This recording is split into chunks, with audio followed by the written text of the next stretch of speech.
Just going to an empty classroom and then playing music and doing stupidness.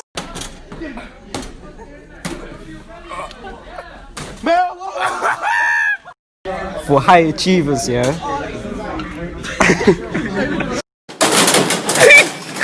They had a chemistry experiment that went so severely wrong, the whole college was shut down for the day and an ambulance had to come and test everyone.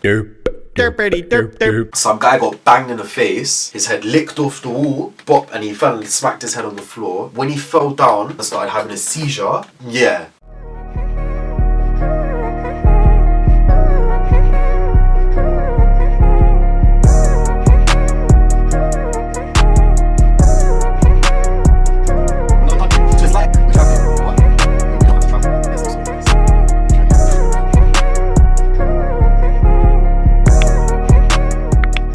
Welcome back to my channel. This week we're going to be talking about the British education system and how they have failed me past the age of 16. Yes, ladies and gents, we're talking about sixth form. Now, if you will remember... Okay, you know what? Got E in maths. That was my results. I messed up and now you're gone. I was a very smart kid. I got 7 A's and 3 B's at GCSEs to then go to A-levels and get fisted. I am not a DEE student, no. When I was in year 7, I had dreams of going to Cambridge. My college was absolutely in every single way because I didn't want to leave anything out. 1 page of planning, 2 page of planning. Ridiculous. When I came to this college, I was already a retake, so that's why when I got those terrible A-levels, I couldn't exactly go and retake again. 4 years in college, my chest. I had stayed on initially at my school's sixth form. It hadn't worked out, so I came to a college that had just opened up. It's a technical engineering college. It's shiny, it's brand new. They spent all of the money that they were meant to spend on equipment on advertising, I'm telling you. We only saw that building in second year. When we first arrived, it was basically a building site. This is where our story begins. So, in every college, you've got like a pastoral support person. Our lady was called Miss Black. The thing with her, yeah, she was like Marmite. You either loved her or you hated her. We enrolled on the phone, so they hadn't had our results, and they were threatening to kick off people. They basically begged most of us to enroll. By that time, a couple of people had left because they actually came in on fraudulent results. She did an assembly, and I'll never forget it. She said, "Oh, so it's November time now. We've got our money for you. If you don't bring in your results, we don't need you anymore. We can just kick you off." And we're all just sitting there like... Less than a week after this assembly, everyone was expecting her to lead an assembly in the morning, and we all came in and our head teacher was just standing there. So they were very hush-hush about what happened, but out of nowhere she just left and we never saw her again. They got into a disagreement and she just walked out. Once she had left, I remember there was like someone in my maths class coming up to me telling me, "Do you know that they steal the bursaries?" And I was like, "What are you talking about?" "Oh yeah, Miss Black told me." "How?" "She left like a month ago." No, we met up and she told me all the secrets about the school." "What are you talking about, bro? Why are you linking a teacher? What? That's so weird." It was all just messed up and stuff that just should never happen. It's almost like she got fired from a restaurant and started leaving bad reviews. It was just weird to me that this full-grown woman is going and linking children to gossip about things that are going on within the college. If these things are going on within the college, you need to take that to the authorities if there's people embezzling money and shit like that, because that's a crime. What the hell's Charlie from Maths 12B gonna do? Tell me. Now, her leaving was probably the best thing to happen to this college. He wasn't even the pastoral person like Miss Black was, but he just stepped up and filled in, and he did the job much better. Mr. C, he's a great man. So it was an engineering college, and they brought in an engineering teacher who had never taught before. Wasn't that smart? This man, when I say he was full of air, he was just hot air. Whenever he opened his mouth, it was just breeze. This guy never spoke sense. Never. One thing I've got to say I'm grateful for is the fact that I didn't pick engineering. Because if I did, I would have been stuck with that clown. He was just chatting. He wasn't even funny. Like, you'd walk into his lesson late, you'd be like, "Oh, sorry I'm late, sir." "Don't apologise, I'm not your dad." That's a great observation, mate. And other stupidness, like, he'll pull you to the side and just chat breeze to you. "So what do you want to do with your life, son?" "Life's been very difficult for me too. You know, I can tell that you're someone that's been through a lot. I've been through a lot as well, and I can see that from you. You're a very strong lad. Bear in mind, I'm just queued up for lunch. Do you know what I'm saying? I don't need this. I just want to get my chicken and f*** off." He just chatted the most. One time I came into an engineering class. Why am I seeing them sitting there making paper aeroplanes? Seeing which one flies the furthest? A-level engineering. We're doing up origami. What the f*** is that about? Shambolic. And to make matters worse, yeah, this guy was such a clown. I am 90% sure it had to be him who was responsible for this. Every time we asked for anything at all, let it be glue stick, books, a field trip for our geography coursework, their response was always, "Sorry, I've got no more funding, I'm afraid." We're a new college, where did it all go? Where did you spend it? All that taxpayers' money. How can you spunk all that money like that when we've not done any learning? Where did it all go? Let me tell you, £500,000 on the wrong engineering equipment. Half a milli on the wrong equipment. You lot spent £500,000 on the wrong stuff. Are you joking? You guys will think I am lying, but I promise you, it was packed with stuff for the entire of year 12. Every time we walked past the engineering room. No, you can't go in. No, we can't use the equipment. Why? We just can't. How can you up that badly and still keep your job? He was there for most of year 12. The way they advertised it, you're doing the 9 to 5 life while you're studying. And one of the things that came with this concept was a weekly extracurricular project. So our college had a lot of business partners and they would come in and work with us and do like various projects. But the downside is, project is incredibly boring. The people that come in are so shit. Just the way project was run, it just felt like detention.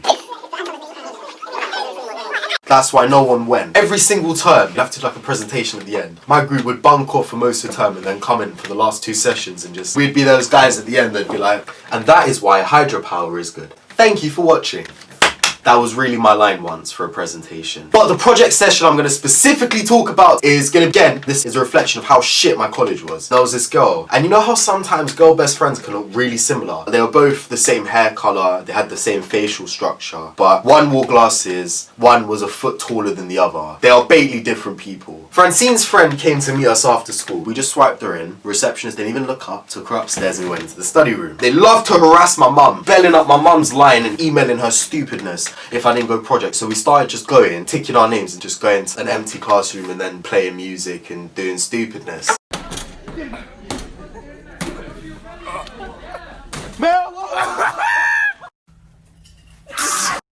For high achievers, yeah. For high achievers. So that's what we did. But this time we took a stranger into our college and did it with them. And we took it one step further and we took Francine's friend into the class with us. So, Francine goes to the toilet, it's just Francine's friend in the class. Now, head teacher walks past, he looks, he then goes. He comes back with another member of staff. And they both are now looking through the window, just looking at Francine's friend, just preying us. They then both go away. At which point, Francine comes back and sits with her friend. The head teacher then returns with a third member of staff. After the third person confirms that they do not recognise this person, the head teacher then bravely comes in. Oh, give me, do you go to this school? No. Oh, so I'm gonna have to ask you to leave then if that's alright. That was so funny because the next day I just remember getting into college and looking down and just seeing everyone just sitting there, getting a bollocking. When we came, we had around 50 £700 laptops. They had no management around them at all. And I remember they just did one assembly where they were like, we started off with 50 laptops. We currently have 12. You have until the end of the week to return them. It was so funny, man. My school was so ghetto. All of the laptops got jerked. And I remember one of my guys came up to me and was like, Bro, I've got 3. why'd you have 3? Most of the laptops never came back.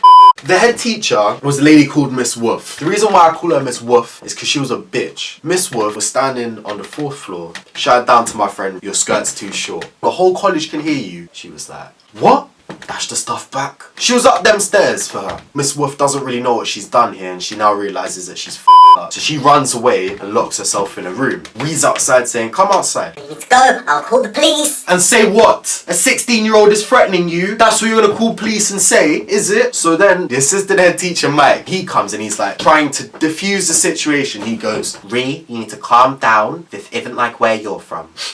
Smelling a hint of bullshit. This ain't like where you're from. What's going on in our bits then? Seeing as you know so much, you Oxford idiot. Ree stands there and goes, you have 5 seconds to move from me. So obviously he scrambles into the room with her, barricading the door going, I think you should go and just come back tomorrow and have the rest of the day off. And she walked down the stairs and just left college.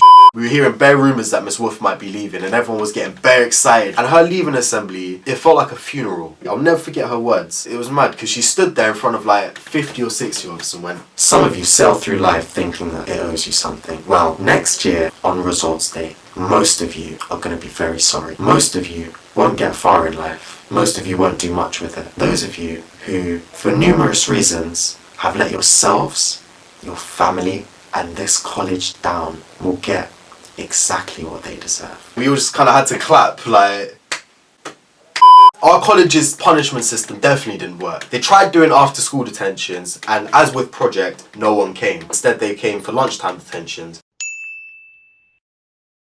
What they would do for detention is you'd go into like one room and they would just leave you in there. When they started doing it and we saw how calm it was, we just started ordering pizzas. So it was like a flipping lunchtime social club where we got in bed and everyone else was misbehaving. There was a Domino's and a Pizza Hut less than 200 meters away. And obviously we were slick about it. We'd order a pizza during lunchtime detention. One of us would go out to collect it and then just quickly bring it up. And then if anyone asked, oh no, I just went out to get food. People started seeing us bringing in pizza and then obviously f***ed up the whole thing for all of us. They just used to be bait with it. There'd be like 6-7 man ordering pizza during maths. Miss Evans banned ordering pizza. But that didn't stop us. We ordered it anyway. One time we came to collect it and she came to meet us at reception. It's mine, I ordered it. Can't have it on school property. It dropped on the floor. The whole pizza dropped on the floor. She actually laughed. My friend was trying to do up all big man. You're gonna pay for that. He dashed the drink, but he didn't open it, so he just gave all the staff a free bottle of Tango Orange. That was an L. The 4th floor was a great place. We loved floor 4. As I said, there was no systems to most of the college, so they left all the classrooms unlocked and expected us to not bunk lessons and go in there. Once that 4th floor was completed for like a solid month, we had like 0% attendance. We signed in the morning and then just disappeared. At one time, the head teachers come, there was this guy in our squad and he was like a little bit shorter. So someone as a joke went, do you think we can put him in a cupboard? He was all for it, volunteered to jump in the cupboard. At that moment, the head teacher came, which is bad stuff because we're meant to be in lesson and we've got someone locked in a cupboard. My hands, you're right. He's not. Turn it round, turn it round. Oh yeah. Alright, wake up. Wait, where is he? Open the door. Where is he? Open the door. Wait, don't push hands, I can't open it. Yeah. Oh shit. I can't even remember how that story ended. On to the next madness. Definitely the most tap thing. We had a maths teacher called Mr. R. Everyone from the class had gone to speak to the head teacher about this guy, saying he can't teach, we're not learning nothing. If you did maths at A-level, there is like 12 chapters for the first year. The first chapter's like piss easy. Halfway through the first year, we're just starting to get onto the second chapter. After months of petitioning about Mr. R, we walked in and our prayers had been answered by our physics teacher. And we asked her, so what happened to Mr. R? Can't disclose that information, I'm afraid. Later on, we came to discover that Mr. R had been removed for walking into the girls' changing room. Now, as I had mentioned, we had 5 girls in our year. That was our year. Our year, we didn't use the changing rooms because we didn't do PE, which meant that he had walked into the changing room of the year 10 girls that were aged 14. What? And he didn't do this once. He did this twice. So my question is, how did this happen twice? How did this occur a second time after the first? How was there a sequel to that movie? Shambolic, tapped, messed up, disgusting. Eventually, they reassigned our teacher and they gave us the fantastic Mr. O. This man, he taught chemistry, maths, physics, flying, plumbing, everything. Alright, he taught the first 4. How can you teach 4 subjects and not teach one of them well? The Coke.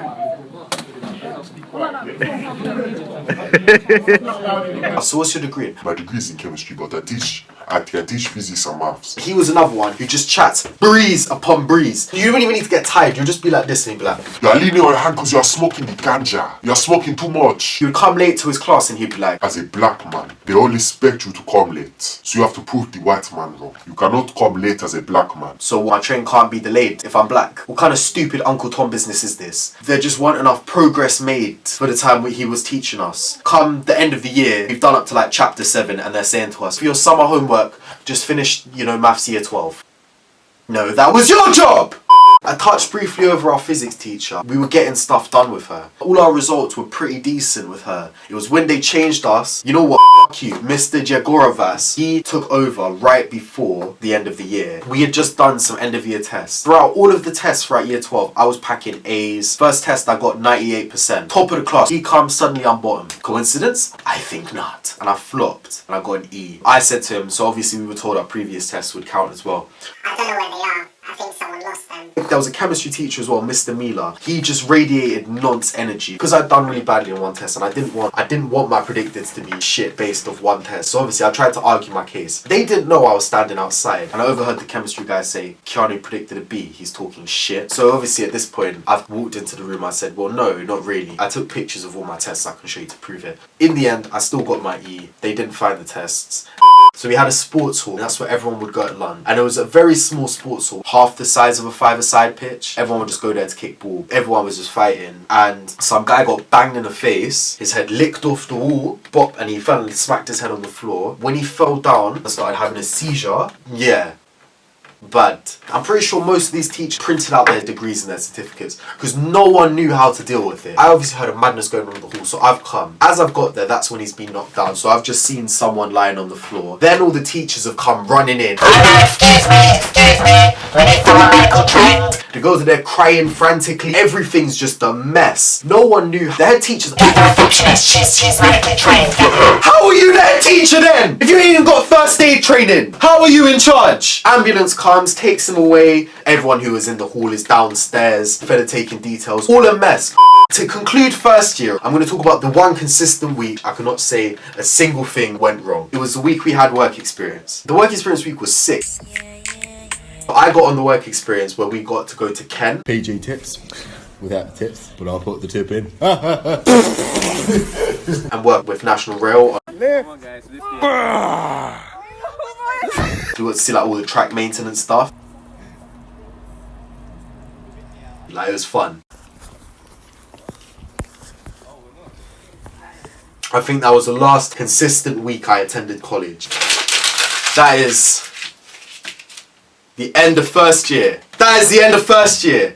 I can't lie, I came into year 13 with bare positivity. We're back in business. I don't want to be here. We're back in business. Fuck you, TC. I don't want to be here. We're back in business. I felt like I was in the mentality to just grind. I did physics, maths and geography. And we had this geography teacher called Doctor. This woman took more days off than me. In geography, there were 7 chapters you needed to learn. We didn't cover anything. If anyone did geography, you'll know that you've got a 3,000 word coursework to do. And we didn't do any of that. You're meant to go on a field trip to do it. We didn't do that either. Stepping into year 13, we had a all new geography teacher. Taught well, actually did all the things a teacher's meant to do. That was the first lesson I had, so I was like, oh my god, college has made positive changes. I then stepped into maths and saw that we had yet again another new teacher. This was fantastic! She could not control a class. She was like a 4'10" Arabic lady. She just got violated. Her name was Mona. She'd be teaching something and people just be like, Mona, Mona. And then everyone's laughing. And then she's at the front laughing as well. Most of our class actually transferred to go back with Mr. O. Does it not give you the answer? I don't have debated, but can I just my way? I don't know what to say. But if you know how to do That is how bad it was with her. She just got mocked. Essentially, they had a chemistry experiment that went so severely wrong, the whole college was shut down for the day and an ambulance had to come and test everyone. If anything could sum up college, that would be it. In science, we had to do 12 practicals. There was 12 required practicals that we would have an entire exam paper on. By the end of year 13, we had done 6. Because of the way they changed the A-levels, you either get a pass or a fail. Because they had spent £500,000 on the wrong stuff, they didn't get the equipment for the right stuff. So what we did was, instead of doing the practicals, we simulated them online and watched videos. But when it came to the actual practicals and he had to send them off, he put me down as a fail. And I was the one person in the whole class who failed the practical. How can I fail something we haven't done? When I tell you this man set me up to fail, put everything in place for my uni application to get put in a spliff. That was what he wanted, and I'm telling you, certain men want to see you buried. He was one of them. There was no email sent about the lab books. There was no class reminder. It was tell a friend to tell a friend. He bucked my friend in the corridor and said, oh yeah, tell your friends to hand in their lab books by Thursday. This is on like Tuesday. I came into college on Friday. I came to see him come see me on Monday. We only found out 3 weeks after the submission deadline. One of the requirements for me to get into my desired uni was to pass the practicals. 3 weeks later, I find out I failed. Something I haven't done. It was peak because that was the next level of stress I didn't even need. Me and my friends went to see him. We were moving like mafia movies, fam. I had my 2 henchmen on the side, yeah. We just stood there blocking the exit. We were like, so what's this all about the practicals? Oh, he was just such a prick because I know he got got a massive kick out of failing me. 6 out of 12 and I failed and the whole class passed. You know when you tell your mum the teacher don't like me and your mum says, "No, it's just you're just bad behaved." Mum, this teacher hated me. I remember I was in the office one time and they had like pictures of our whole year group, but all the people that had left, they just put a cross on their faces like we were dead. And there was this one kid who I recognised and I was like, oh, what happened with him? This kid got arrested on campus for drug dealing. We're not talking my guy was little year 10 shotting Benzes or being a normal year 10 and like shotting Lucozades and sweets. No, he came into college with a fat pack of drugs. We're talking everything. Bad stuff, came to college with it. It dropped out of his pocket. They caught him out because she found it. She took a picture of it where it was, put it back in the exact same position. The kid came back and got it. He's on CCTV and there's a witness who's watched you pick it up. And this is where you're stupid. I went to college with idiots. They were out. If you're doing anything wrong, don't draw attention to yourself. Just be normal. You'll probably get away with it. These boys are walking on the road where our college was. They saw a Fed van and what they did was they put their hoods up and they all ran away and they all dispersed. But they're so dumb. They all ran into college. And this really excited Mike. And he said to the head teacher, well, unfortunately, we're going to have to stop and search every single person to exit the college. Every person got searched exiting the college. It's bait that these boys had nothing on them from the start. They had no reason to run. They just wanted to look bad. Well, really, they're just nerds. The 15th of January is every pubescent teenager's worst nightmare. No matter how long you've put in your personal statement, it will never be ready. No matter how much revising you've done, those mocks will never be the results you just want them to be. All of my friends, we all sent our personal statements off to him in December. Look at the improvements this idiot did on my personal statement. Start what? Start what? It's to mention it. Okay, cool. So thanks for that really helpful feedback. And then on the other one, we need to take all year 11 phones. It looked like he had just doodled on it. Am I a joke to you? From where I'd come back into college and saw that he had just scribbled on my personal statement, I was like, I'm in this alone, I'm gonna have to correct it myself. We've been hounding Mike for references for months. And this is how corrupt this school was. He would do your reference, like, with you right next to it. Oh, no, not a great worker, an excellent worker. There was no integrity in this college. On the 15th, they cancelled all lessons for us, so no one had anything. This day, this man was looking for a fight, because in the room, all the year 10s are mocking him. I'm talking to my friend on an unrelated thing, so I laugh. All the year 10s mocking him, he wants to come to me. Kiani, what's funny? If I were you, I'd be a lot better behaved around the person who's writing your reference. Try write me a bad reference, we'll see. This was the one time I got there at 8:30 in the morning just for you to do this reference, and 4 o'clock, deadline's at 5 and my reference is not done. I've gone upstairs now to talk to Mr. C. Whenever you were stressed or whenever things were going to shit, everyone would just go and talk to him. I've gone to speak to him now. This man's followed me upstairs and gone, Mr. C, I'm about to write his reference and he's just been very disruptive, very disturbing the whole day. You're not giving me a bit of peace while I'm writing my references. That made me just lose it. In school, I was never one of those kids that throw in chairs and huge tantrums. That weren't me. When he said that, you know when you see red, I can't even remember what happened, but I just remember flipping out. I went into a toilet. I remember it was a disabled toilet, so I had a handle, and I remember I just went banging the door. Just held the bar in my hand and I was like, it's about 4:20. Blaze it. My reference, as far as I'm concerned, isn't done. I've just freaked out. I've gotten into an argument with the man who's writing my reference. And also, my physics teacher was refusing to change my predicted grade. My guy predicted me an E. He was like, well, if I predict you any higher, you know, you might get too complacent. Bro, I'm asking you to predict me a D, not a A star. Do you think I'm walking around proudly to this day saying I got EED at A-levels? No. Well, how am I going to get complacent with a D? The guy just wanted to mug me off in every way. Cooled off. I saw it was 4:20. I went, right, let's go out and try to sort this out. You know them ones we have to do the fake apology, the whole, very sorry for what I did. Credit where credit's due. It was a very good reference. Partly because I did check it afterwards and tell him to change a few words. After UCAS applications were sent off, we'd already got our offers back from universities and whatnot. I remember there was this whole thing where they were moving everyone to AS for everything. Right before our exams, you had to check that you were doing AS. And I know a couple of people found out on the day of their exam they're doing an AS exam, not an A-level. So all of that 2 years, and suffering through all the different bullshit that I've spoke about, was for nothing. Shambled it. On results day, I saw Mr. C first and he went, you know, you can talk to me anytime, right? And at that point, I knew I probably wasn't getting into my first choice uni. So then I go upstairs, right, and I come to the classroom where she's just got a pile of envelopes. I'm like, hi miss, can I get my results? She didn't even look at me when she handed them to me. When you've opened them, just know you can come back here and talk to me and we can talk through your options. You may as well have just opened them for me and read them to me. The thing that made it so much worse that I got EED. By the standards of that college and the rest of my year, I actually did quite well. This isn't my words. This is the words of the head teacher because I passed all the A-levels. Passed. An E is you didn't get a U. We call an E a pass where I'm from. Oh, it was just peak. Like, that college did us so dirty. Like, everyone had a U in their results. I know one girl, she was the only person in our college who got like A, B, C. I know this weren't your usual A-level survival tips. The real A-level survival tip is A, pick courses you actually enjoy. B, don't go to a shit college. C, research the college you're going to. With that, I guess that brings us to the end of this video. Big shout out to all of you guys at home watching this. I've got a lot of love for you guys. If you enjoyed the video, make sure to drop a like and subscribe. Come back here next week. I'll catch you soon. Quidan out in a bit. Bye.